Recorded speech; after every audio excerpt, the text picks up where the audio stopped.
Assalamu alaikum, dear students. Once again, welcome to the class. Dear students, پننی کلاس کې وزه تاسو ته د انګلیش ډېر ښکلی سټرکچر درښایم چې د دې په مدد سره به بالکل تاسو د انګلیش د ویلو قابل شئ او تاسو به بالکل د انګریزانو په شانتي انګلیش ویلی شئ. څنګه چې تاسو ته پته ده دوستانو چې مونږه د سپوکن انګلیش کورس آغاز کړی و. په هغې کې ما تاسو ته وی چې زه به تاسو ته د انګلیش مکمل کورس درښایم چې تاسو به بالکل په انګلیش کې خبرې اترې کوئ. نو هم هغسې دا د هغې یوه حصه ده چې دې ته ویل کېږي کلاس نمبر 20 یعنی شلم کلاس ته زمونږ د سپوکن انګلیش. نو په دې کې به زه تاسو ته یو ناشنا سټرکچر یو ښکلی مزیدار سټرکچر درښایم چې د دې په مدد سره بالکل تاسو د انګلیش د ویلو قابل شئ. نو راځئ چې بغیر د ټایم ضایع کولو نه د خپل کلاس آغاز وکړو په بسم الله الرحمن الرحیم سره. ګوره be able to plus word be able to plus word د کولو قابل دی. اوس په دې خبره ځان پوهه کوئ چې کله هم تاسو د یو چا د قابلیت د ویلو په باره کې خبره کوئ نو د هغې دپاره به تاسو د be able to plus verb استعمال کوئ. یعنی زه اوس ویمه چې هغه سړی چې دی هغه قابل دی نو د هغه دپاره به زه د be able to plus verb استعمال کوم. صحیح ده؟ اوس زه ویمه چې زه چې دی زه په انګلیش کې قابل یم نو زه به د ځان دپاره هم چې دی د be able to plus verb استعمال کومه. یا دغه شانتي زه ویمه چې هغه چې دی هغه په کمپیوټر کې قابل دی نو د هغې دپاره به زه هم د be able to plus verb استعمال کوم. یا هغه په انګلیش کې قابل دی د هغې دپاره به هم زه د be able to plus verb استعمال کوم. یا هغه چې دی هغه په ریډینګ کې قابل دی په لوستو کې قابل دی د هغې دپاره به هم زه د be able to استعمال کوم. ګوره د یو چا د قابلیت د ویلو په باره کې چې ته خبره کوي چې دا یو کس چې دی دا یو سړی چې دی دا په دې سیس کې قابل دی نو هغه به ته د be able to plus verb په مدد سره کې د be able to plus verb په مرستې سره به یې کې. اوس راځئ چې دا able to مطلب چې دی دی ته وایي قابل دی. صحیح ده؟ اوس راځئ دا be څه شی دی. نو دا be چې دی دا په اصل کې مونږه درې حصو ته چې دی ډیوایډ کړی دی. یعنی بی چې دی د دې زمونږ سره درې حصې دي چې یو په پریزنټ کې استعمالیږي. صحیح ده؟ یو په پاسټ کې استعمالیږي یو په فیوچر کې استعمالیږي. یعنی یو په موجوده زمانه کې استعمالیږي یو په راتلونکي زمانه کې استعمالیږي او یو په تیره شوي زمانه کې استعمالیږي. نو راځئ چې دا هم لږ زده کړو د دې په مدد سره بیا مونږه سنټنسز تیارو. ګوره اوس د SMR was were will be. اوس به مونږه د SMR استعمال په کم ځای کې کوو په کم حالات کې به کوو په کم سچویشن کې به کوو. نو د دې د یو یو په استعمال باندې ځان پوهه کوو. as به مونږه د سنګولر سبجیکټ سره لګو. as به مونږه د سنګولر سبجیکټ سره لګو لکه he she at فضلی احد ډاکټر فرحات د دې سره به مونږه as لګو. لکه څنګه زه اوس ویمه سمپلی he is a doctor هغه یو ډاکټر دی نو سنګولر یو کس دی د هغه دپاره ما د as استعمال وکړو چې هغه یو ډاکټر دی. he is a doctor. زه خو داسې نه یم چې هغو ډاکټران دي خو بلکې دا خبره مې وکړله چې هلته یو کس دی هغه ډاکټر دی نو د هغې دپاره ما د as استعمال وکړو. رایټ. اوس د m استعمال به مونږه په کم حالات کې کوو په کم سچویشن کې به کوو. ګوره سمپلی ځان تاسو په دې پوه کوئ چې د m استعمال به تاسو د ځان دپاره کوئ. لکه فار اگزامپل ما وی چې he is a doctor هغه ډاکټر دی. اوس که زه ویمه چې زه ډاکټر یم نو زه خو داسې نشم ویلی که نه چې I as a doctor زه ډاکټر یم داسې نشم ویلی زبا داسې وایم چې I am a doctor، زه یو ډاکټر یم. یا داسې وایم چې I am a teacher، زه یو استاد یم. نو ګوره د ځان دپاره به تاسو د ام استعمال کوئ، رایټ. ښه، اوس به مونږه د آر استعمال چرته کوو. د آر استعمال به تاسو د فلورل سبجیکټ دپاره کوئ، یعنی کوم ځای کې چې جمع راشي نو د هغې دپاره به تاسو د آر استعمال کوئ. جمع څنګه؟ لکه مطلب ډېر کسان دي نو د هغې دپاره به مونږه د آر استعمال کوو. د سنګولر دپاره به مونږ د ایز استعمال کوو. مونږ ووایو چې هغه یو ډاکټر دی، he is a doctor، هغه یو ډاکټر دی. اوس مونږ وایو چې هغو ډاکټران دي نو مونږ به وایو چې they are doctors، هغو ډاکټران دي. نو تاسو ته پته ولګېده چې د آر استعمال به مونږه د پلورل دپاره کوو، د ډېر کسان دپاره کوو. خو د یو دپاره به هم تاسو د آر استعمال وکړئ. لکه فار ایگزامپل زه وایم چې یو آر ا ډاکټر، ته یو ډاکټر یې. یو آر ا ډاکټر، ته یو ډاکټر یې. نور د یو دپاره به مونږ د آر استعمال کوو او پلس د پلورل سبجیکټ دپاره به هم مونږ د آر استعمال کوو، رایټ. د دې ځای پورې پوهه شوئ. اوس راځو لاندې له. اوس د was and were، صحیح ده؟ was به مونږ په کوم ځای کې استعمالو او were به مونږه په کوم ځای کې استعمالو، رایټ. نو ګوره څنګه چې تاسو زده کړله چې د سنګولر سبجیکټ دپاره به مونږه د از استعمال کوو او د فلورل سبجیکټ دپاره به مونږه د آر استعمال کوو. نو همدغه شانتې به مونږه د سنګولر سبجیکټ دپاره د واز استعمال کوو او د پلورل سبجیکټ دپاره به مونږه د ور استعمال کوو. لکه څنګه زه اوس وایم چې he was busy، هغه مصروف و. he was busy، هغه مصروف و. یعنی یو شخص دی، یو کس دی، د هغه دپاره زه د واز استعمال کوم چې he was busy، هغه مصروف و، هغه وزګار نه و. یا زه وایم چې I was busy، زه busy ومه، زه مصروف ومه. نو ما د ځان دپاره هم د was استعمال وکړو، رایټ. اوس د ور استعمال به موږ د پلورل سبجیکټ دپاره کوو، د پلورل سبجیکټ دپاره به کوو. خو په دې کې به هم موږ داسې د یو دپاره ور استعمالو او نور به موږ د فلورل دپاره کوو. لکه فار ایگزامپل زه وایم چې you were busy، ته مصروفه وې. you were busy، ته مصروفه وې، ما تا د کال کولو ته مصروفه وې. نو زه به ورته داسې وایم چې you were busy، ته مصروفه وې. یا زه وایم چې they were busy، they were busy، هغوی مصروفول. they were busy، هغوی مصروفول. نو مونږه تاسو ته پته ولګېده چې د سنګولر دپاره د واز استعمال وکړو او د فلورل دپاره د ور استعمال وکړو. اوس به will be مونږ د څه دپاره استعمالو؟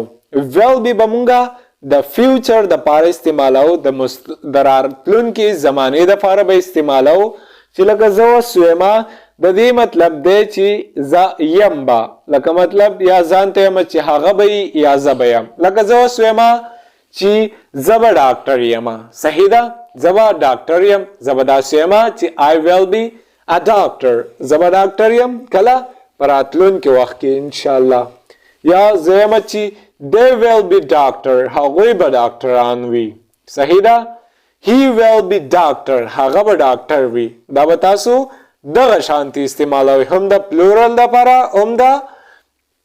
هم به تاسو د سنګولر سبجیکټ دپاره دا استعمالوي will be. خو په کم حالات کې؟ په کم حالات کې چې ته وایې چې زه به سیم په راتلونکي وخت کې، د هغې دپاره به ته د will be استعمال کې. اوس راځئ د سینټنسز ته ګورو چې زمونږه د نننۍ کلاس آغاز وکړو چې مونږ به سینټنسز اوس څنګه جوړو. ګوره اوس دی he is able to reach there، he is able to reach there، هغه قابل دی چې هلته ورسي. he is able to reach there، هغه قابل دی چې هلته ورسي.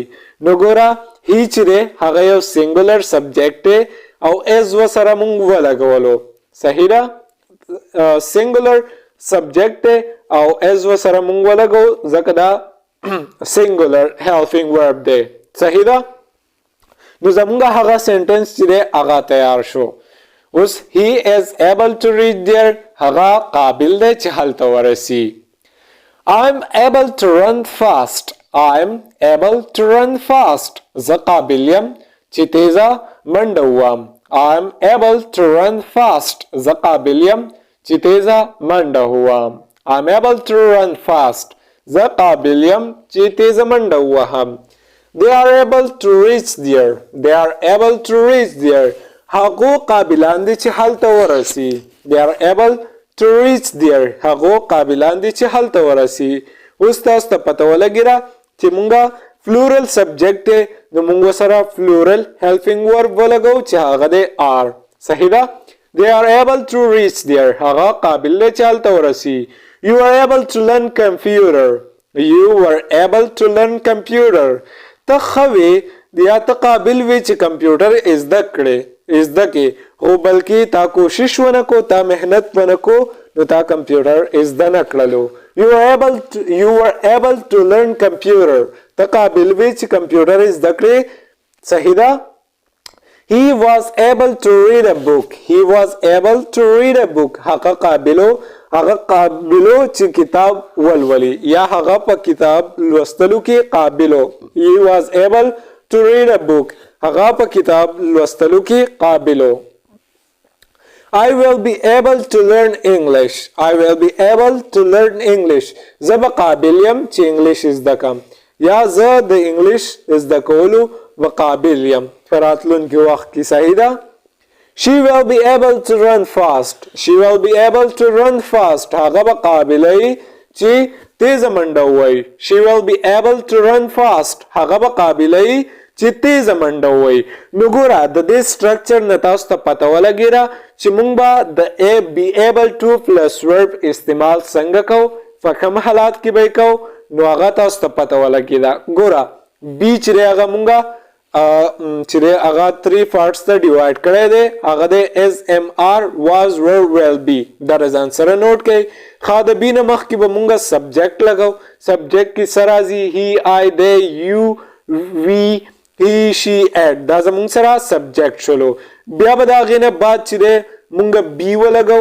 اول به سبجیکټ بیا بی بیا به able to پلس ورب شي نو دا به زمونږ هغه سنټنس هغه خبره تیاره کی. د دې مطلب به شي چې د کولو قابل دی. یو کس ته هغه د یو څیز د کولو قابل دی نو د هغې دپاره به مونږ د دې سټرکچر د دې فارمولې استعمال کوو.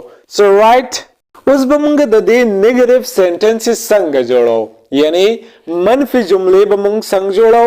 په تیر شوي کې مونږ ووایو چې هغه د یو څیز د کولو قابل دی خو که اوس دا خبره مونږ الټه کوو چې نه بل کس ګوره اسې امیجن کوئ اسې خیال وکئ اسې سوچ وکئ که نه چې تاسو یو دوه کسان یې یو کس دی هغه د بل کس تعریف کوي چې هغه د دې څیز د کولو قابل دی.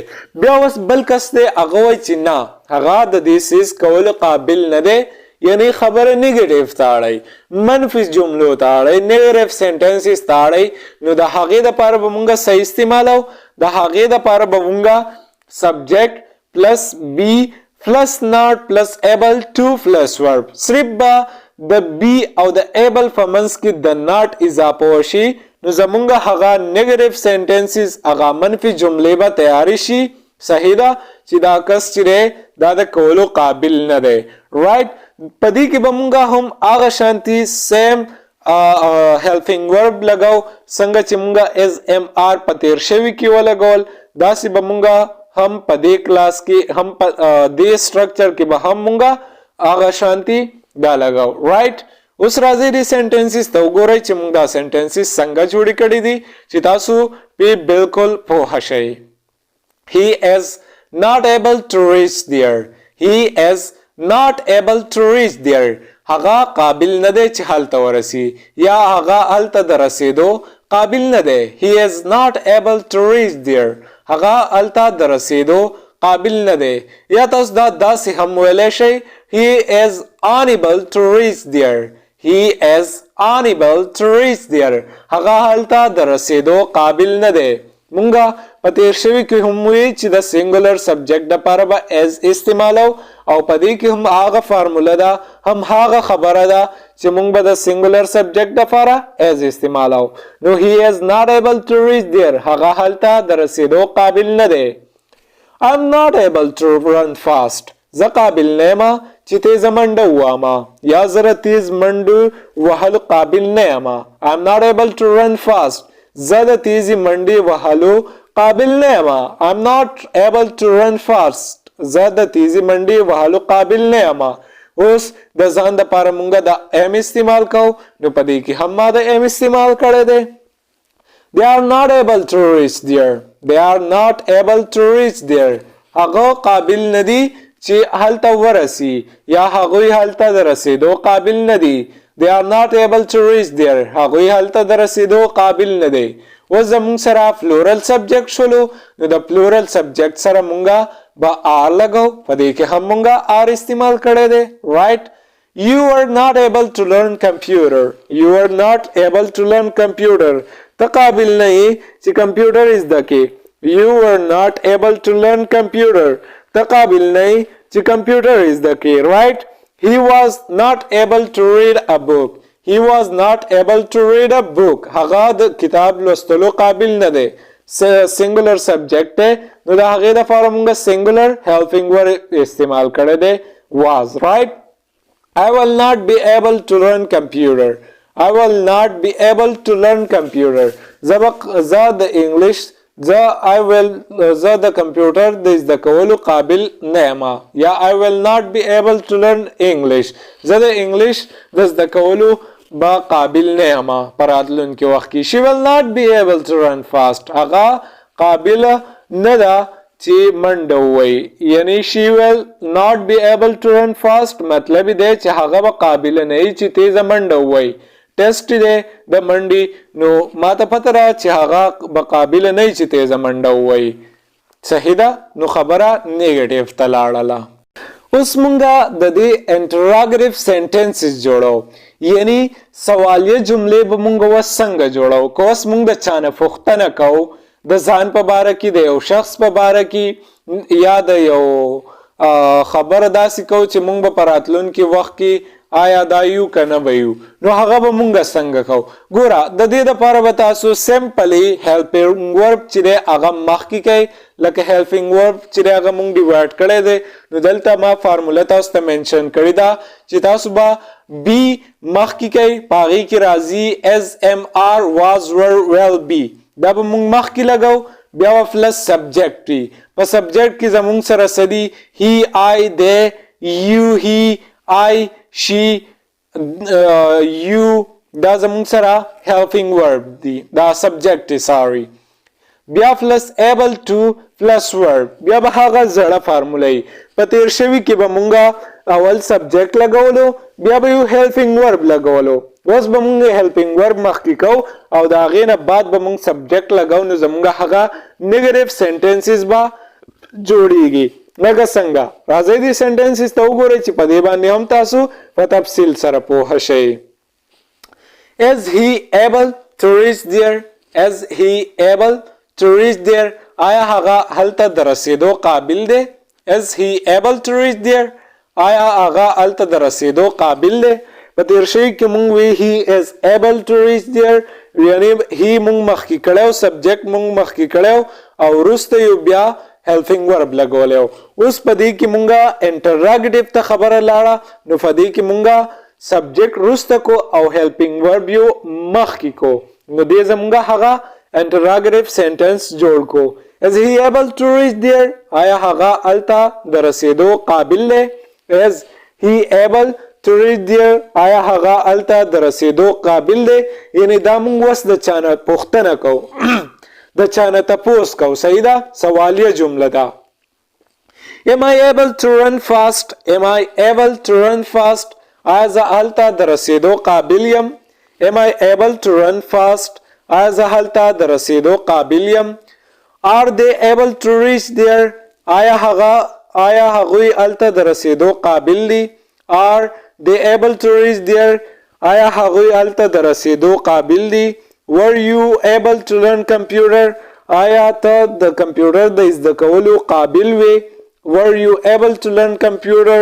آیا ته د کمپیوټر د زده کولو قابل وې؟ Was he able to read a book? Was he able to read a book? آیا هغه د کتاب لوستلو قابل و؟ Was he able to read a book? آیا هغه د کتاب لوستلو قابل و؟ Will I be able to learn English? Will I be able to learn English? آیا زه به انګلیش د ویلو قابل د زده کولو قابل یم؟ Will I be able to learn English? آیا زه به د انګلیش د ویلو د زده کولو قابل یم؟ Sorry. Will she be able to run fast? Will she be able to run fast? آیا هغه به د تیز منډې وهلو قابل وي؟ She will be able to run fast. آیا هغه به د تیزی منډې وهلو قابل وي؟ دا زموږ سره انټراګیټیو سنټنس شول. ګوره په دې کې به هم هغه خبرې as به مونږه د سنګولر سبجیکټ سره استعمالو، ام چې دی هغه به مونږ د ځان دپاره استعمالو، آر به مونږ د فلورل سبجیکټ سره استعمالو او پلس د یو سره، واز به مونږ د سنګولر سبجیکټ سره استعمالو او ور به مونږ د یو پلس پلورل سبجیکټ سره او ویل به مونږ د فلورل اینڈ سنګولر سبجیکټ دواړو سره استعمالو.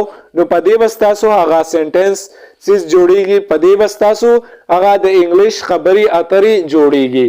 دا زمونږ نننی کلاس که ستاسو خوښ شوی نو ویډیو لایک کړئ، زمونږ د حوصله افزایۍ دپاره ښکلی شان کمنټ وکړئ. که تاسو ته په دې ویډیو کې په ننني کلاس کې څه هم مشکلات وي مونږ ته په کمنټ کې ولیکئ. انشاءالله ستاسو هغه مشکلات به زه زر تر زره حل کوم. کوم ځای کې چې تاسو غلطي کوئ هغه به درته درښایم. Thanks for watching the video. Bye bye for now.